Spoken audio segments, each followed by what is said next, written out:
Coffee under my coffee. All right, we got it. Woo. It's time. It's time to do this show. Ooh. Oh. I got a great night's sleep, but doesn't mean I don't want to go back to bed. But let's do this show. It's time in 3 and 2 and 1. Good morning, everybody, and welcome. Today is Tuesday, December 10th, 2019. My name is Jeremy, and this is my first cup of coffee.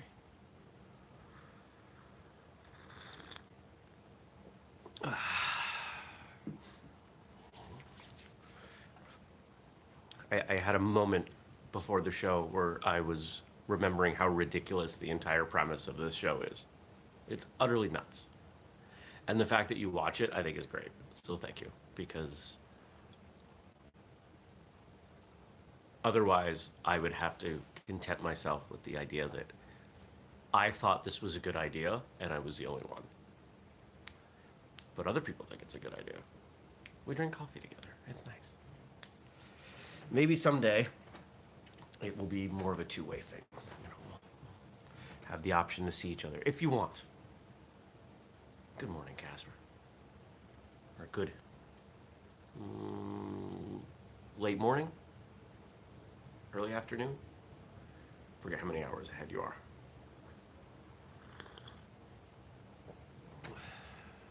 Well, yesterday was not the most productive day in typical Monday fashion.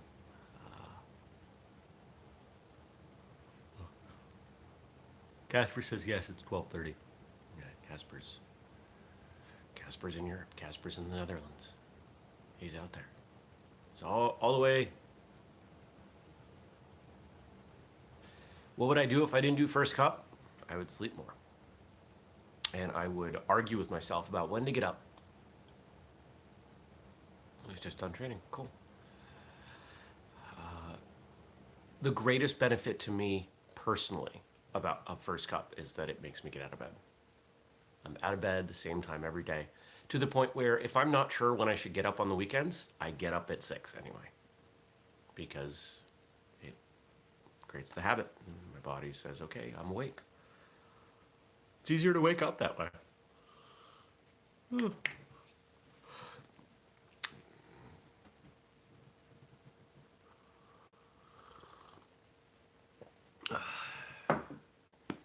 I got done yesterday what needed to get done, and did some errands, picked up the car from the mechanic, from the dealer. What do you think about the 100-man kumite, the Kyokushin tradition of the 100-man kumite? It's crazy, but so is everything in Kyokushin.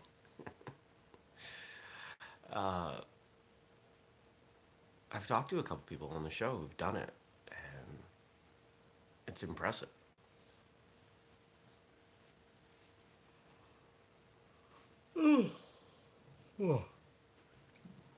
It's not something I think you'd ever see me doing. But that's also easy to say because I don't train Kyokushin. I'm thinking to do it as a fundraiser.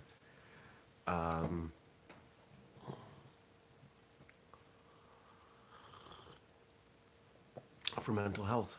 That's really cool. I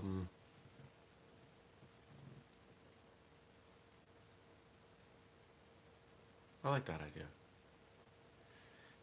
Stacy, the 100-man kumite is a Kyokushin tradition where one person will fight 100 people, and I forget how long the rounds are. I think I want to say it's 100 1-minute rounds, but I could be wrong on that.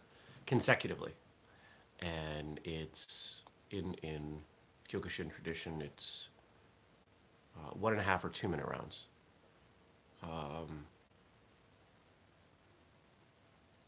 It's hard, you know. It's not light touches. It's I don't know if I want to call it full contact, but it's heavy contact, and they're in a row. So imagine what 3 consecutive hours of sparring would feel like.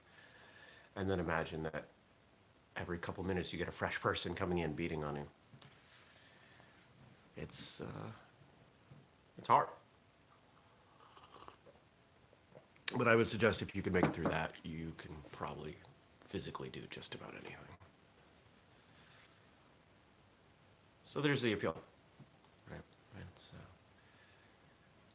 I think as human beings, we like to test ourselves. We like to find where our limits are. We want to do boxing, kickboxing, MMA, karate, MMA. Okay, I can see the value in that, mixing it up, doing different disciplines. Um, yeah,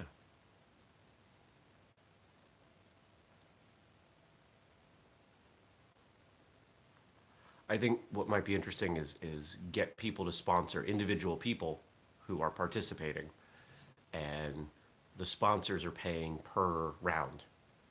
You know, they'll sponsor you a few dollars for each round you get through, and well, if they get up to all 100 rounds, then they're out. You know, a couple $100. Um,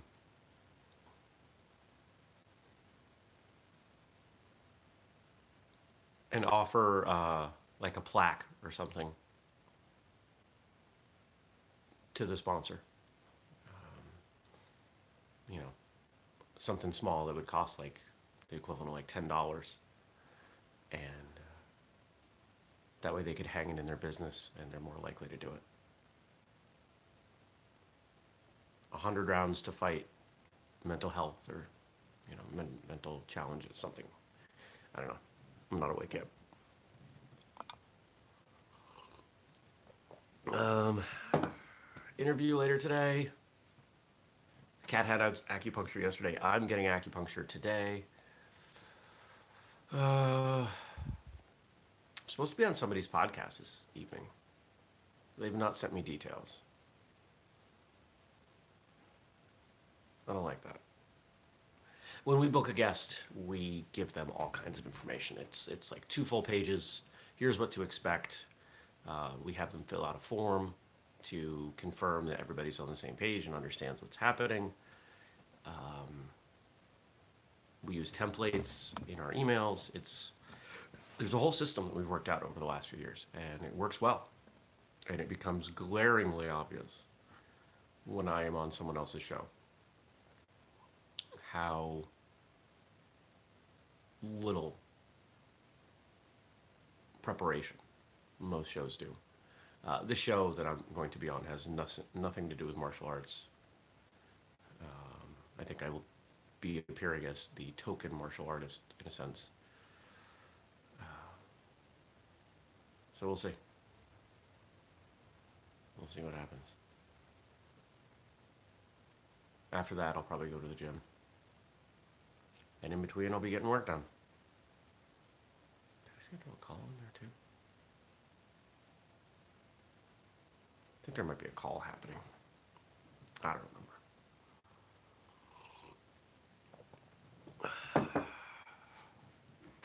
I ate too much yesterday. Definitely ate too much. It's the holidays, and there's just carbs all over the place. Cookies and ice cream and candy. And it makes its way into my house, and I have a hard time not eating it.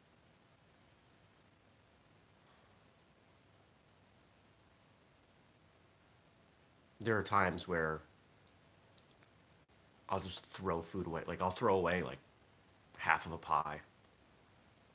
Not because it doesn't taste good, but I had a small piece, and I'm one person, and I don't need to eat another 5,000 calories of pie, which inevitably happens in a day because it's there and it's tasty. Of all the things that I struggle with in terms of willpower, it's food more than anything. If you look in my fridge, you look in my pantry, they're pretty simple. There's not a lot of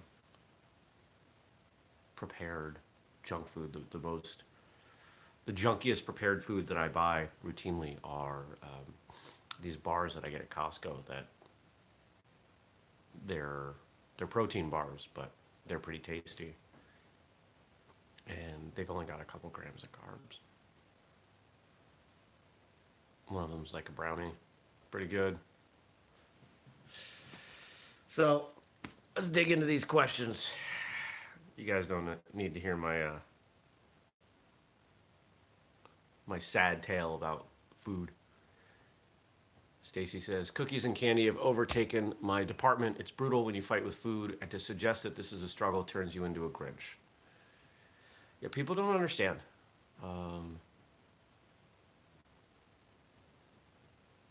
People, not everyone struggles with food, so they have a hard time understanding that some of us do. And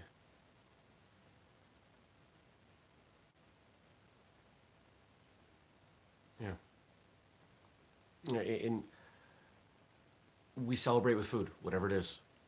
Hey, good job on this thing. Let's eat a bunch of calories.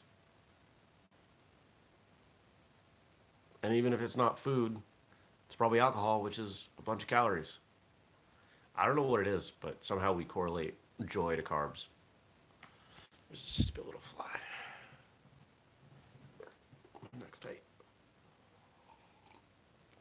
All right, question time. If you want to ask a question, drop it below. Somebody sent me an email with like 15 questions that I'm going to send over to Frank. So if you're watching, I saw it come through, forgot who it was, but I have it. Casper says, if you eat all that, you will feel bad. Exactly. It's been said it takes both sunshine and rain to make a rainbow. How does this apply to martial arts and life? Can't have good without the bad. You can't have beauty without a little bit of pain. How do you get better at martial arts? By suffering through being terrible at martial arts. You have to walk or crawl before you can walk, or walk before you can run, however you want to term it. If you don't spend the time being bad and figuring it out and learning, first, you're not going to get there. But let's say you could. Would the victory be as valuable without the experience behind it? No. If you're not earning the skill or the progress or the win, it's hollow. I was listening to a podcast yesterday, and they were talking about this from the perspective of money and how we're hardwired to earn money. And if you look at the statistics on lottery winners, how the vast majority of them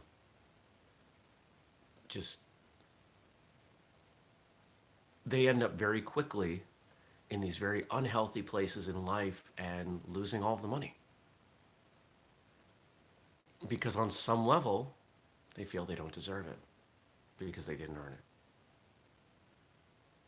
And I found it interesting, and it lines up with my own feelings and what I've found about myself and others, and the bit of research that I've seen on the subject.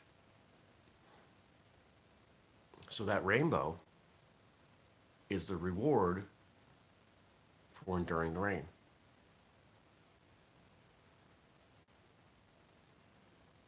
We need rain. Go anywhere where they don't have rain, they're not very happy. It's been said, if you haven't got any charity in your heart, you have the worst kind of heart trouble. Bob Hope. How does this apply to martial arts and life?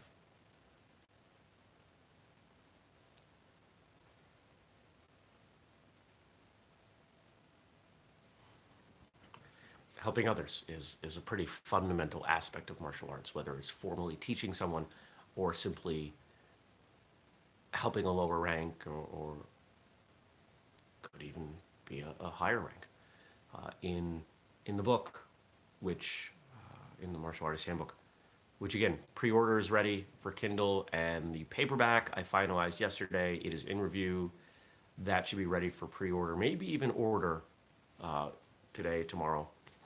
It's very soon. You'll be able to order both of them by the end of the week. And once the paperback is ready to go, we'll figure out what I'm doing to get copies, because a lot of people are asking for autographed copies, so we'll figure something out there. But one of the quotes in there that I wrote was around this idea that when someone trains with you, when they give you your body, they're helping you get better, and that warrants kindness, that warrants respect. Casper, if you go to Amazon and search for The Martial Artist's Handbook, you'll find it. It's a collection of writing based on the podcast. I'm getting sidetracked, and I apologize. So,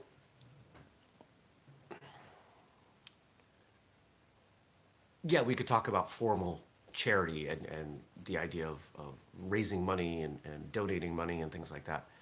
But charity doesn't have to be financial. Charity can be time, it can be energy, it can be thoughts. And within the martial arts, if you are not charitable, no, it's okay, no reason to apologize. If you are not charitable with your training, martial arts doesn't work. To start a martial arts school is charitable, because the vast majority of martial arts schools aren't going to make much money. So what's the reason for doing it? To pass it on. There's a charitable aspect to that. Even if the school is making money, it's not the easiest way to make money. There's a charitable aspect there.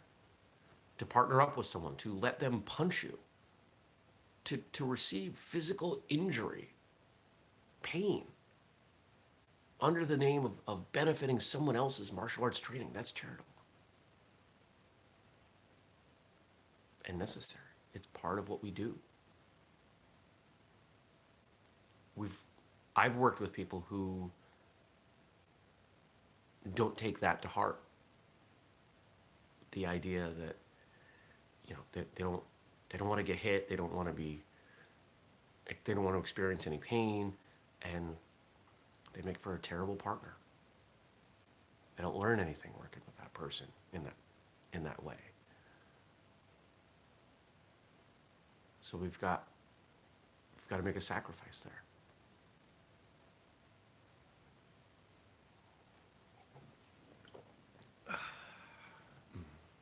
Good coffee.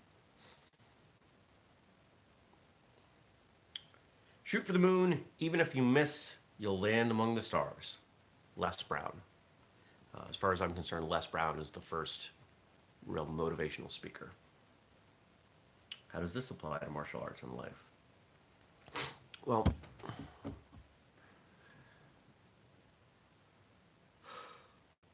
oh,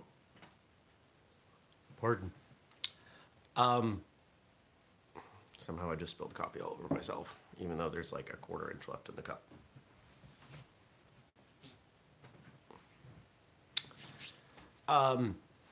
It is human nature to set a goal and to revise that goal. We do it all the time. And we do that for one of two reasons. One, because we don't want to put in the work, or two, because the goal was too big. But if you're going to set a goal and you're actually going to work for it, if you're really going to work hard on it, the further out you set that goal, the less, well, you know what? I'm going to answer this a different way. If a goal was a roadmap, or if a goal is a destination, that's a better way. A goal is a destination. You build a map to get there. The further out that goal is, the more structured your plan. If my goal is to get through today, I can do that without trying. There's nothing happening today that is so important I could cancel the interviews. I could cancel acupuncture. I would get through today. Big deal. Right? But let's say the goal is that Whistlekick is a billion-dollar company in 10 years. I've got to do that interview. I've got to do the other interview. Maybe I should cancel acupuncture, but I'm going to go because my own physical health is important to this goal. And then I'm going to do about 97 other things because that billion-dollar company doesn't happen by just doing a couple things each day. Now, I do have some goals. That is not one of them. But every day I review what those goals are. And it sets the tone for the day. It helps me understand what has to happen to get to that next milestone.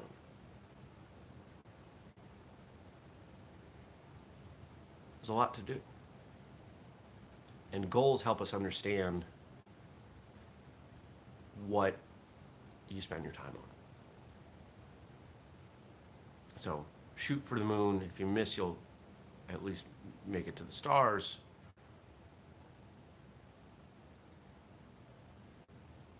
Don't be afraid of success.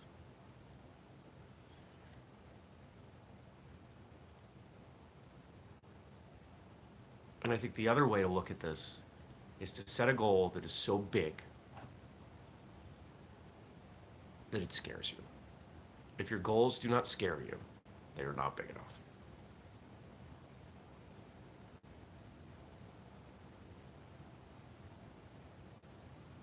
That's going to be your homework today.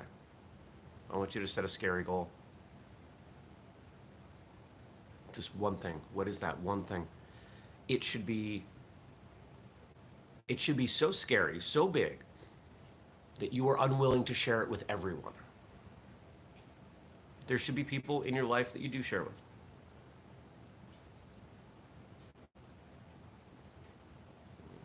I think I might have to clip the cat's toenails.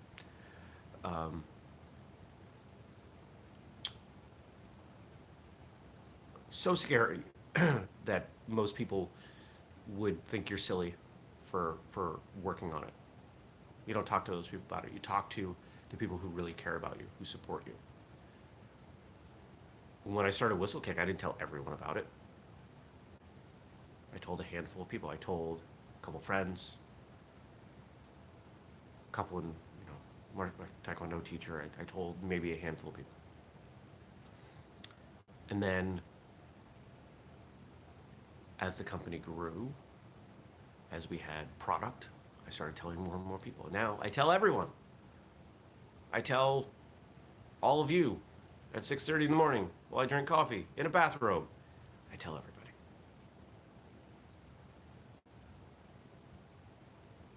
Because it's happening. And you can't say that I'm going to fail. Because I haven't. And I won't. So that's your homework. Come up with a goal. Come up with a big, scary goal. But it should make you smile.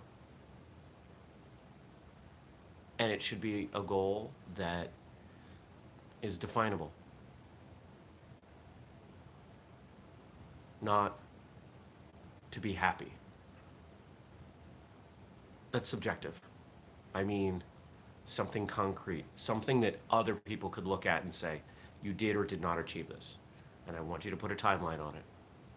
And yeah, the bigger the goal, the longer the timeline. Maybe you want to be a millionaire. Maybe you want to open your own martial arts school. Maybe you want to be debt-free. Maybe you want to be the first person to do a form on the moon. I don't know. We'll figure this out. So figure it out.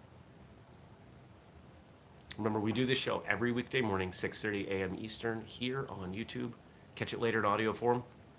If you want to ask a question, drop it below or email me, jeremy@whistlekick.com. Martial Arts Radio, you can find it here on YouTube. If you are not getting the newsletter, go sign up, whistlekick.com. We've got a big sale going right now. You'll see the promotional stuff on social media. We're all over the place. Uh, Subscribe, turn on notifications, and check out the Patreon. Patreon.com/whistlekick. I spent some more time working on the new show that's going to be coming out exclusively to certain tiers of the Patreon subscribers or sponsors. Supporters? I like supporters better. I hope you have a great day. I'm going to go make more coffee because I dribbled a bunch of it on me.